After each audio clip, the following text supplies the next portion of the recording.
Praise the Lord. आप सभी को प्यार भरा जय मसीह की और स्वागत है आपका अपने चैनल जिसका नाम है अनुग्रह यीशु का। और मैं आपसे बात करना चाहती हूँ कि कौन से लोग हैं जो मसीह में दृढ़तापूर्वक खड़े रहते हैं और मसीह में सक्सेस होते हैं, सामर्थी होते हैं, और जो बुलाहट उनके जीवन में है वो परमेश्वर की जो बुलाहट उनके जीवन में है उसे वो पूरा करने में सक्षम होते हैं। तो आइए देखते हैं हम लोग। अगर नए नियम इफिसियों की पत्री उसके 3:16 में कुछ पौलुस भी इस तरह से कह रहे हैं कि मैं इसी कारण, अगर आप 14-15 पूरा पढ़ें तो लिखा है कि मैं इसी कारण उस पिता के सामने घुटने टेकता हूँ जिससे स्वर्ग और पृथ्वी पर हर एक घराने का नाम रखा जाता है, कि वह अपनी महिमा के धन के अनुसार तुम्हें यह दान दे कि तुम उसके आत्मा से अपने भीतरी मनुष्यत्व में सामर्थ्य पाकर बलवंत होते जाओ। Praise the Lord, hallelujah. मतलब परमेश्वर, पौलुस जानते इस बात को कि एक व्यक्ति यदि आत्मा में बलवंत नहीं, सामर्थी नहीं, मजबूत नहीं है तो वो मसीह में चल नहीं पाएगा। परेशानियां, दिक्कतें, शैतान उसे गिरा देगा और वो अच्छी चाल नहीं चल पाएगा। इसलिए वो कहते हैं कि तुम भीतरी मनुष्यत्व में क्या हो, सामर्थ्य पाके बलवंत होते जाओ। परमेश्वर तुम्हें ये दान दे।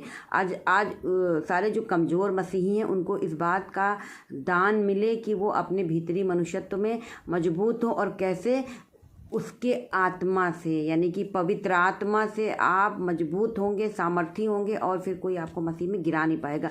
लेकिन अब कोई कहेगा मेरे पास तो पवित्र आत्मा है नहीं। तो मैं आपको एक बात बताना चाहती हूँ कि पवित्र आत्मा का होना बहुत ज़रूरी, पवित्र आत्मा का अभिषेक आपके ऊपर होना बहुत ज़रूरी है। क्योंकि यीशु मसीह ने प्रेरितों की किताब उसके 1:8 में कहा है कि जब पवित्र आत्मा आएगा तब तुम सामर्थ्य को पाओगे। Hallelujah, praise the Lord. पवित्र आत्मा सामर्थ्य के साथ उतरते हैं, नौ वरदान के साथ उतरते हैं, फलों के साथ उतरते हैं। तो इसलिए पवित्र आत्मा का होना बहुत ज़रूरी है। तो इसी कारण पौलुस कहते हैं कि तुम सामर्थी होते जाओ और भीतरी मनुष्यत्व में, क्योंकि देखिए भीतरी मनुष्यत्व यदि किसी का कमज़ोर हुआ तो वो मसीह में चल नहीं पाएगा, गिर जाएगा, स्टैंड नहीं कर पाएगा। इसीलिए पौलुस कहते हैं कि अपनी आत्मा के द्वारा तुम्हें ये दान मिले कि तुम मजबूत हो जाओ। अब ये दान किसको मिलेगा? परमेश्वर ने कहा कि हर किसी को मिलेगा। मांगो तो तुम्हें दिया जाएगा, ढूंढो तो तुम पाओगे, खटखटाओ तो तुम्हारे लिए खोला जाएगा। लेकिन आज लोग अपनी ही आवश्यकता के अनुसार परमेश्वर से प्रार्थना करते हैं, अपनी चीज़ों को मांगते हैं और उन्हें मिल भी जाता है, क्योंकि परमेश्वर देने में कभी पीछे नहीं हटते। लेकिन भीतरी मनुष्यत्व कमज़ोर है तो वो बड़ी लड़ाइयों को नहीं जीत पाते हैं। तो बाइबिल में लिखा है, अगर लूका की पुस्तक उसके 11:10 में आप पढ़ते हैं तो जब लास्ट में पढ़ेंगे तो लिखा है कि क्योंकि जो कोई मांगता है उसे मिलता है, जो ढूंढता है उसे पाता है, और जो खटखटाता है उसके लिए खोला जाता है।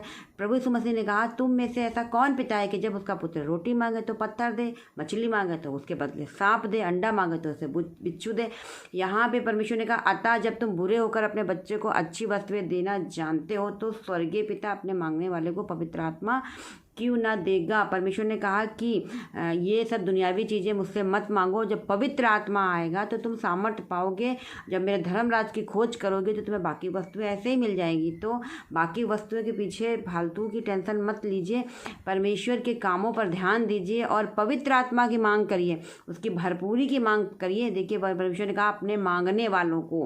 परमेश्वर आज जानता है कि लोग अपनी दुनियावी चीज़ों को मांगते, इतने मसले हैं लोगों की लाइफ में कि लोग पवित्र आत्मा को इग्नोर कर देते हैं। और मसीह में जो उनकी बुलाहट है, या आप कह लीजिए मसीह में जिस तरह से उन्हें चलना चाहिए, पाप से दूर रहना चाहिए, कमज़ोर मनुष्यत्व होने के कारण वो नशे तक को मना नहीं कर पाते। चाहते तो हैं, प्रेम तो करते हैं, लेकिन वो बुराइयों से अलग नहीं रह सकते, क्योंकि पवित्र आत्मा है नहीं, भीतरी मनुष्यत्व कमज़ोर है। Praise the Lord, hallelujah. तो प्रभु यीशु मसीह ने कहा पवित्र आत्मा मांगो तो मैं तुम्हें क्यों न दूंगा। आज आपको हमें पवित्र आत्मा मांगने की ज़रूरत है, सामर्थी बनने की ज़रूरत है, क्योंकि रोमियो में लिखा है 8 के अध्याय में कि जो पवित्र आत्मा के द्वारा चलाए चलते हैं वो सामर्थी होते हैं, वो आत्मिक होते हैं। और जो शारीरिक रूप पे कामों पे मन लगाते हैं वो सामर्थी नहीं होते हैं। और वो शारीरिक बातों पर मन लगाना तो लिखा है मृत्यु है, पाप उत्पन्न होता है शारीरिक कामों पर मन लगाने से। और जो पवित्र आत्मा के लोग होते हैं वो पवित्र आत्मा के चलाए चलते हैं। हवा किधर से आती किधर जाती जैसे आप महसूस नहीं कर सकते हैं, उसी प्रकार एक पवित्र आत्मा से भरा हुआ व्यक्ति उसे पवित्र आत्मा मूव करते हैं, चलाते हैं और उसे खुद समझ में नहीं आता कि मैं किधर जा रहा हूँ, किधर नहीं जा रही हूँ। लोग भी सोचेंगे कैसा इसका जीवन है, लेकिन पवित्र आत्मा एक बहाव है, एक दरिया है जो आपको आशीषों की तरह, आपकी बुलाहट की तरफ बहा के ले जाएगा। तो पवित्र आत्मा को शोकित भी नहीं करना है, पवित्र आत्मा के बारे में ज़्यादा से ज़्यादा सीखना है। पवित्र आत्मा आपके अंदर है, आपके अंदर रह रहे, तो पवित्र आत्मा को गंदगी नहीं पसंद, बुराई नहीं पसंद, आपको उससे अलग रहना। और पवित्र आत्मा आपको चलाएंगे, बाइबल कहती प्रार्थना करना भी सिखाएंगे, वचन में मजबूत करेंगे। अब मैं आपको 2 उदाहरण बताती हूँ कि यदि आप पहला सैमुअल में उसमें जब पढ़ते हैं 1:17 में, तो आप जब वहाँ पे पूरी स्टोरी पढ़ेंगे हन्ना की, तो हन्ना के कोई बच्चे नहीं थे, इस कारण हन्ना रो रही थी, बिलख रही थी। और जब एली याजक ने ये देखा वहाँ बैठे बैठे कि ये क्या कर रही है, किस तरह से रो रही है, उसके होंठ तो हिलते थे लेकिन शब्द न सुनाई पड़ते थे। तो एली याजक ने कहा कि क्या तू नशा करके आई है, क्या तू नशे में है जो इस तरह से प्रार्थना कर रही है, बातें कर रही है। तो हन्ना का जो भीतरी मनुष्यत्व मजबूत था, एक क्षण की बात हो गई बस, केवल आप देखिए हन्ना ने क्या कहा कि नहीं, मैं तो दुखियारी हूँ, मैं अपने यहोवा से बातें करती हूँ। आप समझिए एक शारीरिक व्यक्ति से अगर कोई बात कह दे कि इतने पवित्र स्थान में बैठे क्या तुम नशा करके आए हो, तो वो क्या करेगा, वो उसको 10 गालियाँ निकाल देगा कि क्या तुम्हारा दिमाग खराब है, मैं इस मंदिर में, इस भवन में क्या मैं नशा करके आऊँगा। लेकिन हन्ना जो आत्मिक रूप से मजबूत थी, उन्होंने कहा नहीं, मैं दुखियारी हूँ। और उसने इस बात को समझा कि ये परमेश्वर के याजक हैं, हम इनको कुछ नहीं बोल सकते।